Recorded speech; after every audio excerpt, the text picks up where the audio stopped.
Família, eu vou contar um caso que eu acabei de atender aqui. Essas bizarrices precisam ser cessadas. Essas bizarrices precisam ser cessadas. Quando a gente fala sobre práticas de evidências, alguns terapeutas, alguns profissionais se descabelam falando que mas essa prática é boa, isso funciona. O problema é que quando a gente não trata pacientes com base científica, essas bizarrices aqui podem acontecer. Eu atendi uma criança agora de 4 anos e 3 meses. Uma criança de 4 anos que ela tinha uma característica daquilo que nós conhecíamos em outrora como síndrome de Asperger. Era uma criança que tinha um desenvolvimento relativamente bom, mas que tinha algumas características, como muita dificuldade com sono, apego excessivo à mãe, não dormia em outros locais, tanto que a mãe precisou abrir mão do seu trabalho para cuidar dessa criança. Só que olha só que interessante, essa criança com 18 meses de idade falava aproximadamente umas 300 a 400 palavras e compunha frases, ela formava frases com 18 meses de idade.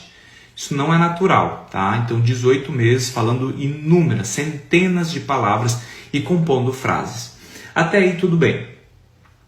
Essa criança foi evoluindo, apresentando mais dificuldades sensoriais, apresentando mais dificuldades comportamentais e quando chegou aos 3 anos de idade, mediado algumas mudanças, aquelas alterações se tornaram mais expressivas. Vai ouvindo isso, vai ouvindo e presta muita atenção.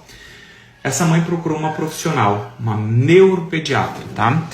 E a neurologista confirmou o diagnóstico, porque essa criança tinha muitos atrasos, tinha muitos prejuízos, enfim. E até aí tudo bem, realmente o diagnóstico estava adequado. Mas a grande energia do profissional não foi falar sobre análise do comportamento aplicado, não foi falar sobre terapia cognitivo-comportamental, imaginando que talvez essa criança tivesse um nível de cognitivo muito bom. A abordagem dessa médica era basicamente numa parte nutricional, suplementações e nutrição e suplementação. Enfim, uma das primeiras coisas que eu perguntei para a mãe era: qual a condição financeira de vocês? Ela falou: doutor, a gente está pagando para viver. As coisas não estão fáceis, não está simples, a gente está literalmente pagando para viver. As terapias baseadas em suplementos que o colega médico que passou estava custando em torno de R$2.000 por mês. Mas não só isso, trazia ali algumas abordagens como ozonioterapia. Não sei se vocês sabem fazer ozonioterapia pelo ânus, pelo nariz, sei lá por onde vai fazer.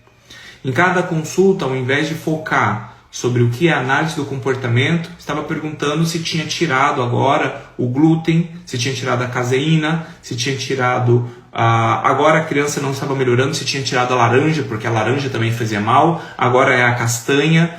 E a criança que deveria ter um comportamento de socialização, comida é socializar, comida é momento de socialização, a mãe tinha que coibir o avô ou a avó de dar uma bolacha para essa criança.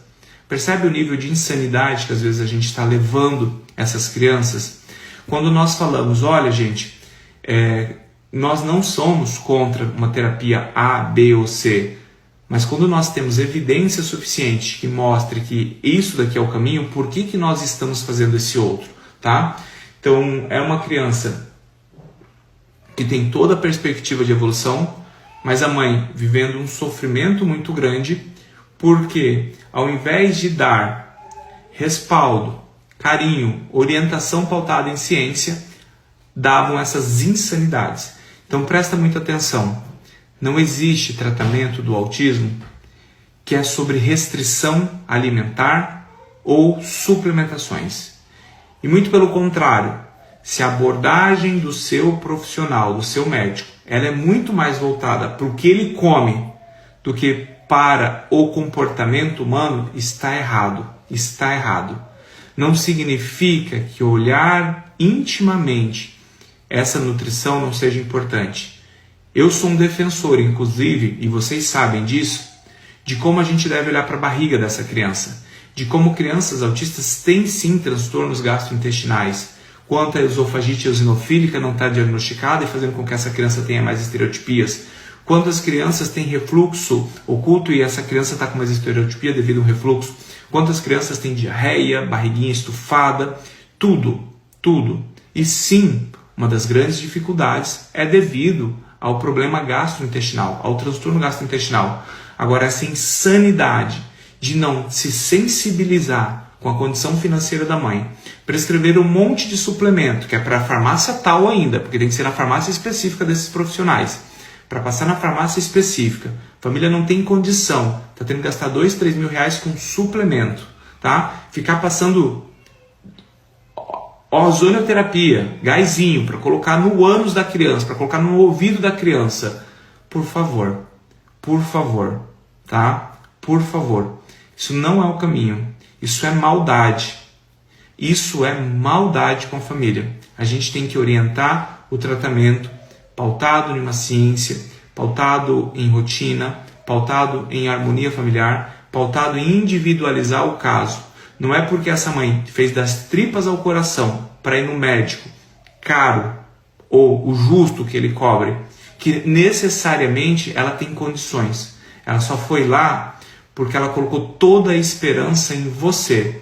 E se ela colocou toda a esperança em você, seja coerente, seja justo, seja íntegro, ou no mínimo se importe. Pergunte qual a condição. Eu sei quanto uma família ganha. Eu sei quanto essa família ganha, porque faz parte do meu papel como médico. Eu sei plano, eu sei qual a coparticipação do plano, eu sei há quantos anos eles estão casados, eu sei quando nasceu essa criança.